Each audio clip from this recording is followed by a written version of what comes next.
You're listening to the Balanced Educator Podcast, episode number 172. Welcome to the Balanced Educator. We're your hosts, Kaylee and Josiane from EduCalm. Our intention is to equip and empower you to feel more calm, balanced, and joyful in all aspects of your life.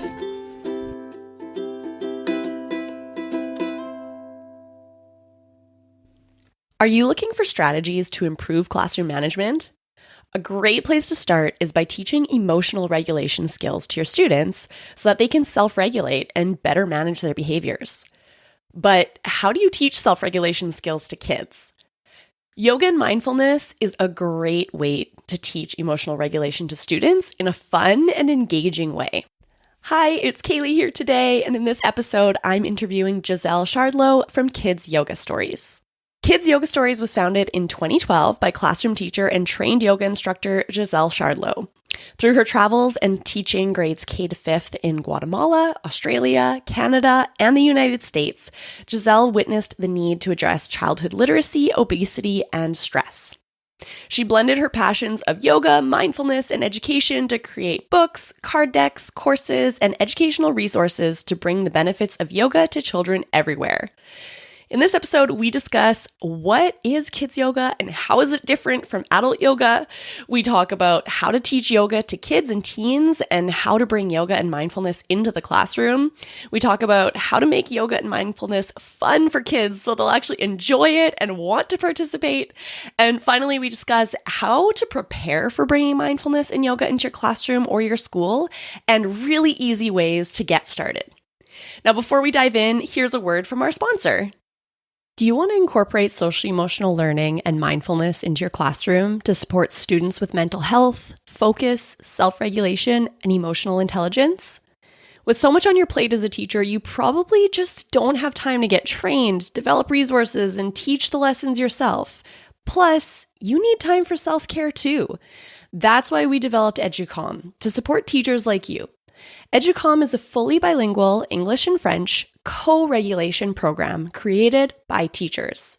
This program provides everything you'll need to build self-regulation, mindfulness, and social-emotional skills with your students through a 5-minute daily practice. With EduCalm, you don't have to be the expert. Just log in, press play, and participate with your students as you all prepare your minds and bodies for calm and focused teaching and learning together. Go to educalm.com to learn more and start using our free resources. Again, that's educalm.com, spelled EduCalme. And now the interview. Enjoy! Hi, Giselle. Thank you so much for being here with us today. Oh, thank you. There's nothing better than hanging out with like-minded people, don't you think? Oh, it's so fun. It's so fun. It's like, it just grows my heart 3 sizes. I can feel, feel myself being filled up. It's such a good feeling. I love it. Love it. So Giselle, let's jump right in. We're so excited to have you on the podcast. Let's get started with who are you and how did life lead you to where you are today and what you're passionate about today? Excellent. Thanks for asking. So I guess I could sum it up with that yoga has always been a part of my life. So my mom, I grew up in Winnipeg, south of Winnipeg, where you are, which is so exciting. So we had a farm and my mom used to watch yoga on television when I was little. So it started there. And in my 20s, I used to go to classes with her. And then I took teacher training in 2005. So I guess almost 20 years ago. And, from there, I was struck with this idea of writing yoga stories. So that's kind of like that thread. Yoga's always been in my life and more intensely now as a grown-up. And at the same time, always worked with children. So I, coached as a figure skating coach, right? And then I was in day camp and then I became a teacher and I traveled to different countries as a international primary school teacher. So it's always been a thing for me. And then when I had my daughter, and she was 9 months old or so, I thought I want to bring these passions together, while she's napping, right? So it became kind of like a nap time passion, bringing together my passion for education and working with children and travel. And so here we are 12 years or so later, and I'm living the dream, Kaylee, totally living the dream. I love what we do. And I'm just so excited to be able to share this mission of helping children with self-regulation and managing big emotions and being ready to learn in the classroom. I love that. So I love that you got to learn yoga with your mom. That's so special. Tell me more about that experience. What did yoga give you as a young person? And why did you stay connected with this practice as you got older and then want to share it with your own daughter? Well, I wish I could say there was like some light bulb moment when I was little. I don't really remember. It was just something mom always told us we did. And I found the book that of the teacher that she had way back when, but it wasn't really till my 20s did I really find it was useful. I mean, even in university, I remember showing up to a class and feeling super awkward and weird and not really sure what it was all about. So it wasn't until later. So it wasn't really that accepted, I suppose, or that we knew about. Yeah, it wasn't that Yeah. common at that point yet. Yeah. It was still a really new thing, like in Canada for yoga studios and things like that. Yeah. There weren't very many at that point. I think for the lesson for me is that she planted a seed, like she passed away recently, but she was practicing yoga in a way that she could up until the end. Like we would do chair Wow. poses and breathing and, doing some meditation together. I wrote a book about meditation. So it was something that was always a thread in our life. Not that she Yeah. was like a diehard yogi, but it was just something that was always there, It was I like think that that's practice that you could come back to as a yes. tool. Yes, exactly. And I think that's what we, as educators, that's what we have to remember. We're planting seeds in the classroom, right? I love that you mentioned that because sometimes as teachers, when we're teaching mindfulness, yoga, these types of practices, coping strategies, breathing skills, it can feel kind of disheartening sometimes when you don't see the effect that it's having on your students immediately. But remembering that this is like a seed that is planted, and then as they get older and those emotions get more intense, stress gets more intense, they're like, oh yeah, I have this thing that I learned when I was a kid. I've kind of a similar experience that is just coming back to me now that I almost completely forgot about, was that I used to be a gymnast when I was a child and young teenager. And my teacher had given me, like my coach had given me this like relaxation tape to help me fall asleep at night. And so I would listen to it at night, and it was like a body awareness, like a body scan. So it would say like, notice your toes, relax your toes, notice your feet, relax your feet. And that was really kind of my intro to this body awareness relaxation. Like, oh, I can actually choose to relax my body. Like that's something that I can do. And yeah, that was planted. I must have been like 10 years old or something when I started that, and just grown from there. That was the first seed. I love you saying that too, because I have the same experience as a figure skater. So I was a figure skater forever, a competitive skater. And my coach was the same. She never said, let's practice yoga, mindfulness. It was always, let's do visualizations or let's do some meditations, exactly like that. It was much more normalized, I feel like, right? Back then. And I think that again is another lesson for us to think about. This isn't anything new, right? This is not new. Not only do we have proof of the Yoga Sutras that was written 5,000 years ago, but it's something that is just about being human. It's secular.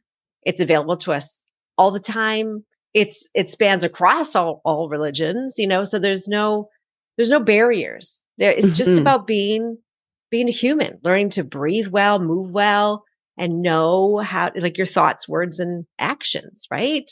Yeah, totally. And I just remember kind of points in my life growing up where this realization of, okay, I can have control over my body. Like it doesn't have to control me all the time. There are things that I can do to manage how I'm feeling, whether that be like an emotion or like physical pain, because I was an athlete growing up and there was generally some sort of pain happening in my body I was dealing with, injury and things like that. So yeah, noticing that like even with physical pain, there's something that I can do to like manage the feelings of pain. It's been this great tool that I've had throughout my life. And it started with these little seeds at a young age. Yeah. So let's talk about like why is yoga good for kids, and why do we want to introduce this when they're young rather than just waiting till they're older and can like get into it more, because young kids they don't experience the yoga practice like adults do. So why would we want to start when they're young? Right. Yeah. So let's think about the things that concern us, right? And so yoga is different than another sport, for example, because it affects their social, emotional, the mental, and their physical well-being, right? And so just quickly looking at that, right? Emotionally, we can use breath and mindfulness to work on reducing anxiety, reducing stress, right? And so all those big emotions, anger, depression, all those things, right?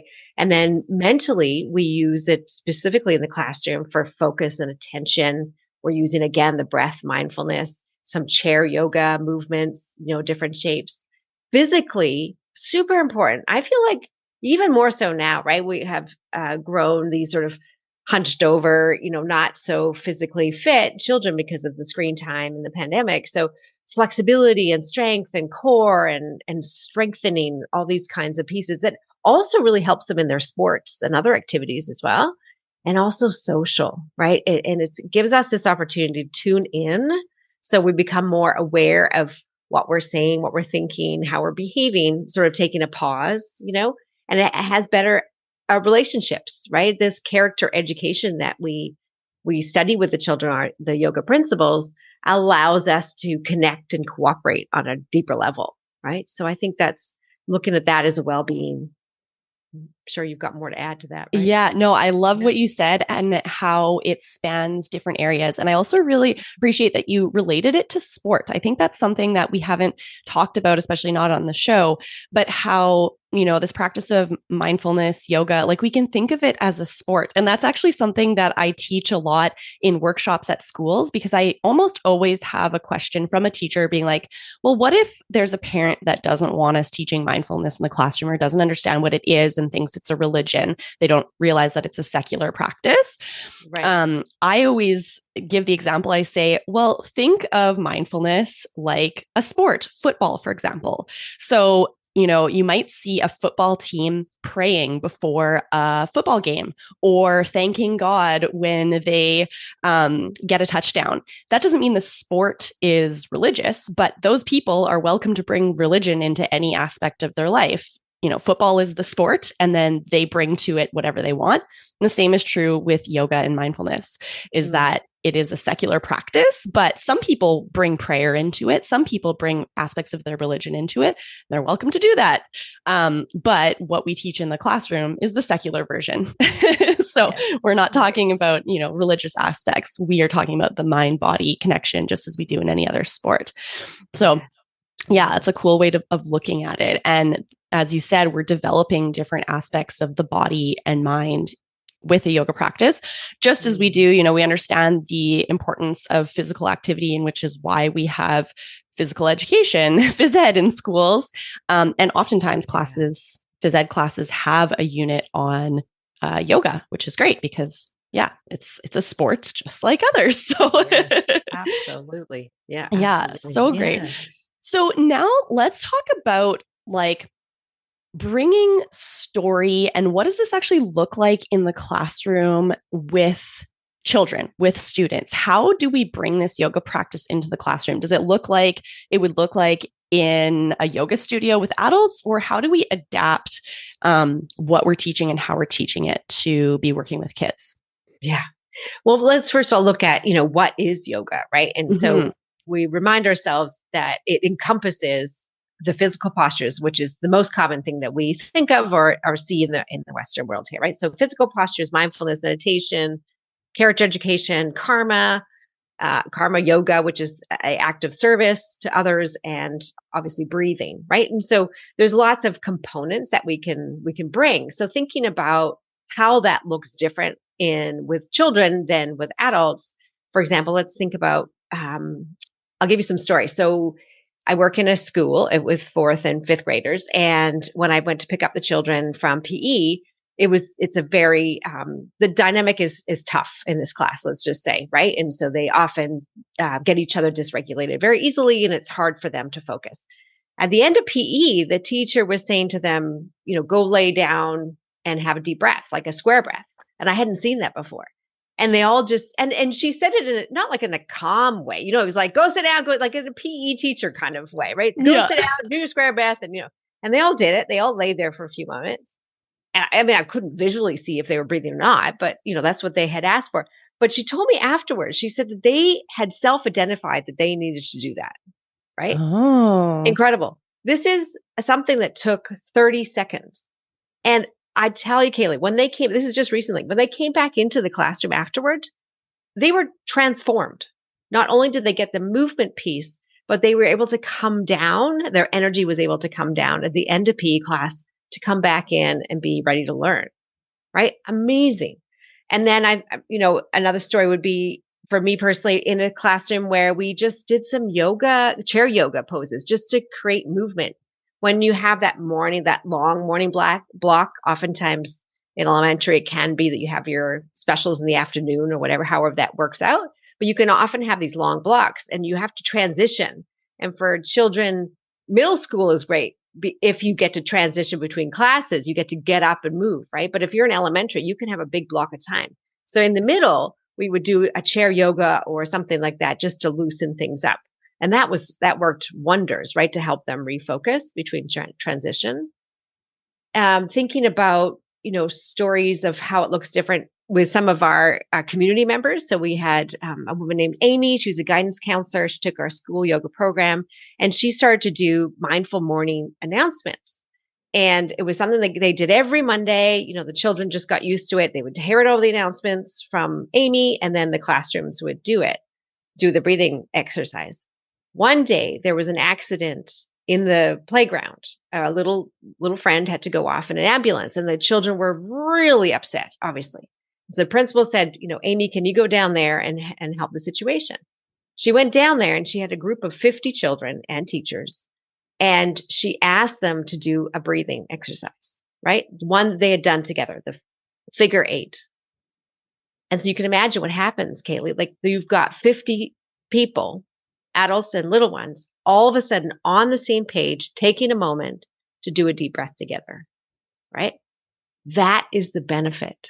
You go from a group of children like that in a school who are dysregulated, scared, anxious, worried, and in a moment, they can collectively create an energy shift so that they can calm down and then go back to the classroom and be ready to learn. I love that.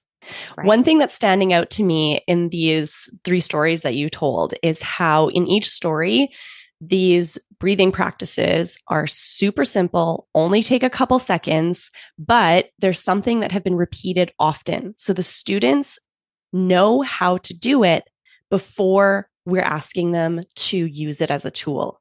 So the square breathing in PE class, they knew the drill. They've been doing it before. When the teacher said, go lie down and do square breathing, like they knew what that meant. They were able to do it and be like, oh yeah, this is a tool that I know can work for me. I know how to do it. In your class, doing these chair yoga exercises, obviously this is something that was a routine. And then with the class doing the figure 8 breathing as a school, this is a tool that they've practiced before. And then now in a really scary situation that would have such a large group of little kids and adults alike feeling dysregulated, they can all use this tool that only takes a couple seconds and brings everyone back to a calm state, which is just what an amazing gift to give to students. Right. And I think that's the thing that I'm sure you hear too, right? From so many teachers say, well, how in the world do I have time? I have enough on my plate. I've got enough going on. How in the world do I add one more thing? Right. And so we have, speaking of what you said about stories, so we've got these breathing cards and they're creative. We look at flying bird breath or eagle breath or lion's breath, or, there's lots of different breaths that we can make it fun in a way that we're still, for example, using the extended exhale, which has been proven to calm their nervous system. So you can make it fun. You can create stories out of it.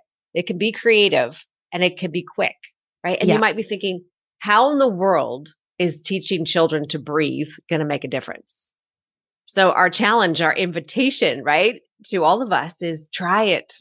and notice for yourself, right? I mean, even before we get on a talk like this, I do a few deep breaths, right? To calm my body, calm my mind, right? Whenever I go into the class, before the classroom, I take a few deep breaths, create the space, right?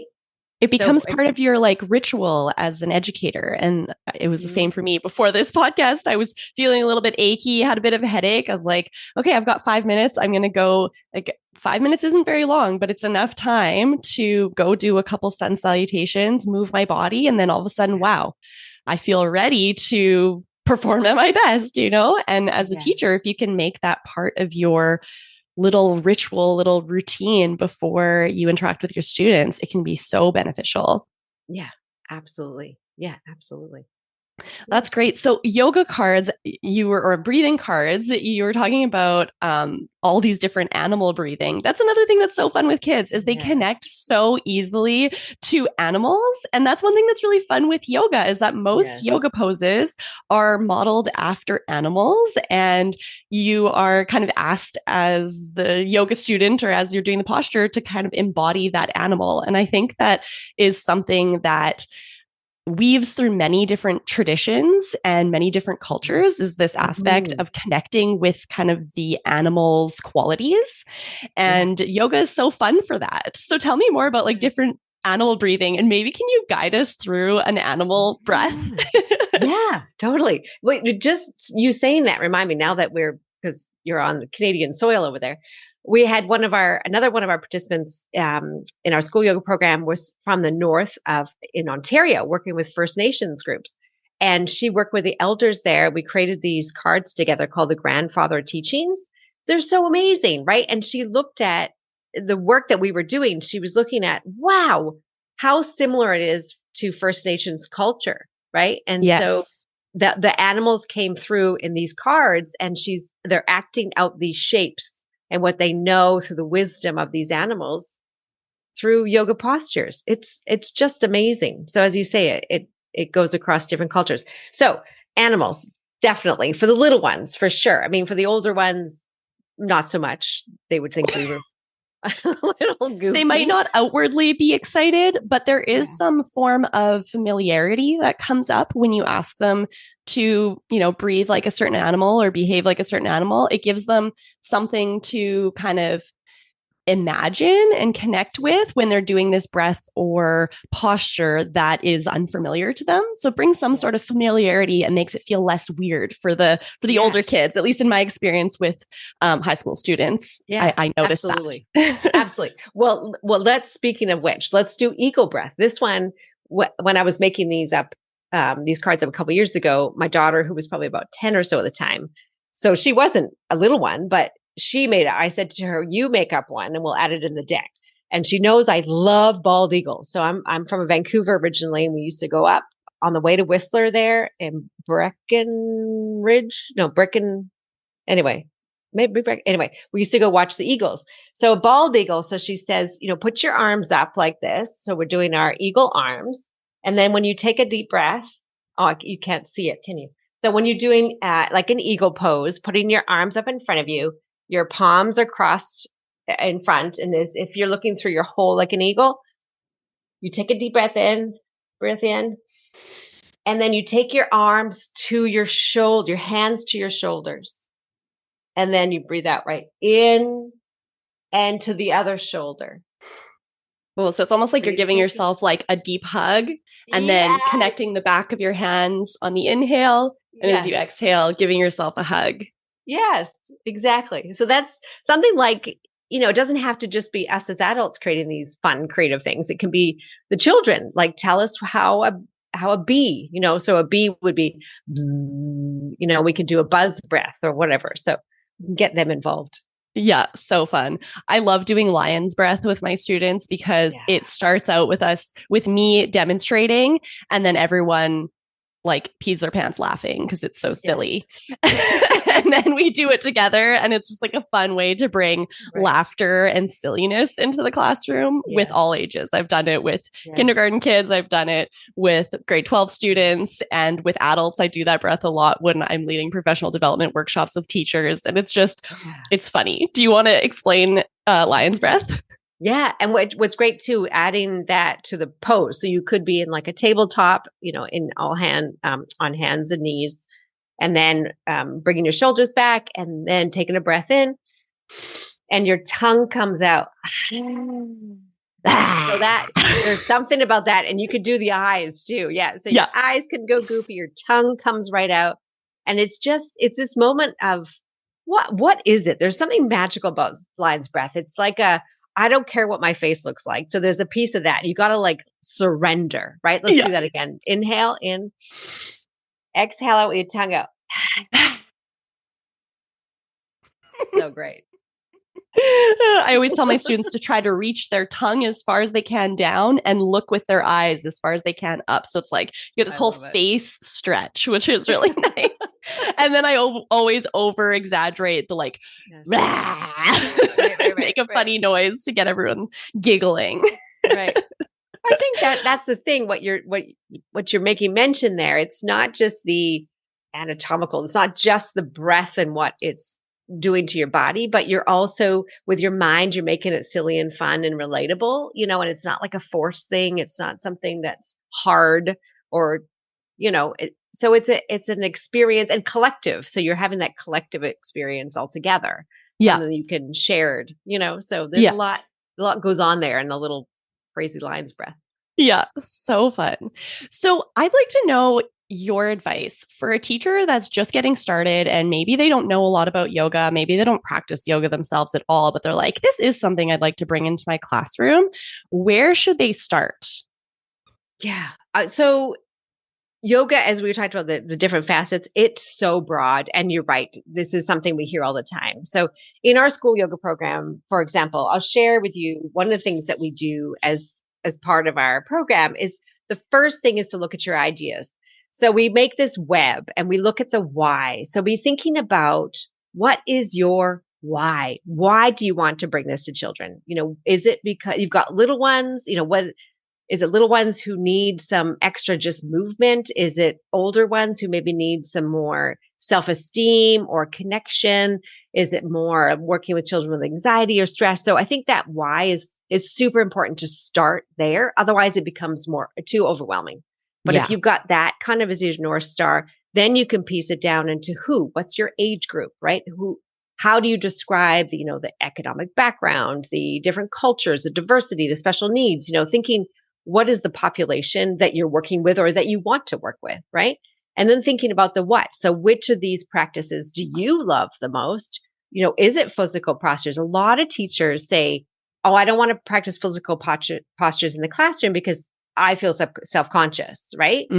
Fair enough. That's why we have so many resources here at Kids Yoga Stories, because you've got visuals that you can share, right? Yeah. And so like, for example, our books, you're reading a yoga story and in it, there's little characters doing the yoga poses. So you don't have to actually do them yourself if you don't want to. The children will do it naturally.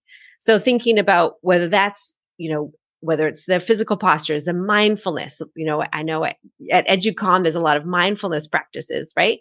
So that's something I'm sure that you've talked about that you've wanted yourself, right? Mm-hmm. So that's something that's passionate to you. And how are you going to do it? We talk about the where, where are we going to do it? Is it in your classroom, at home, in a gym, outside, library? And then when. So of these sort of like 5-minute little snippets, is it a half an hour? Is it a class after school, whatever? So I think starting from there as a web, and certainly if you're interested in learning more, definitely reach out and we can kind of work through some of those ideas with you. We have lots of stuff on our website as well. But I think that's where you start, is really paring it down. Otherwise, it's just there isn't a one size fits all. Yeah. Yeah. I really love that planning tool. I think you really hit the nail on the head of the things that we need to think about. And it doesn't have to be complicated or take long to go through that planning process, but just getting a clear idea in your mind is going to make it feel a lot easier to execute because you know why you're doing it and you know how and you know where you're going and your purpose. And that's just so important for being able to stick to something that might feel awkward at first because it's new for you. Right. So yeah, that's a great way of beginning the planning process. Yeah. And it can be short. It doesn't have to be a total overhaul of your curriculum. It can be, But if you just are someone who just wants to add a snippet, like with your videos, right? You've just got 5-minute videos you play, right? That could be a thing. Or my daughter's second grade teacher used to play 2 minutes of music right after recess. There's 2 minutes of silence. Gold, right? Yeah. That's amazing, right? Just that. Or you have a breath of the month or a breath of the week in your school, or you do mindful Monday morning announcements like I was telling you Amy does, or there's lots of different things. Or maybe there's like with the little ones, kindergartens, or preschool, you might have 15 minutes to do a little yoga practice together. Or maybe in middle school, you're doing like an after school program, like an after school yoga mindfulness club. I just spoke to a class in Edmonton, Canada, actually, and they're doing yoga plays. So there's 6th graders who are putting yoga plays together from some of our books, and they're going to perform for little ones. So that's so cool. Sky's the limit on what you can do, but doing this work will help you be more clear and put it into action.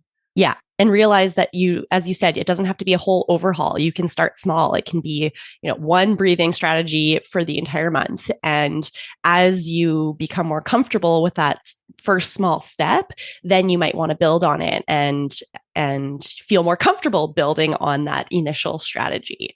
I love that. So you have amazing resources.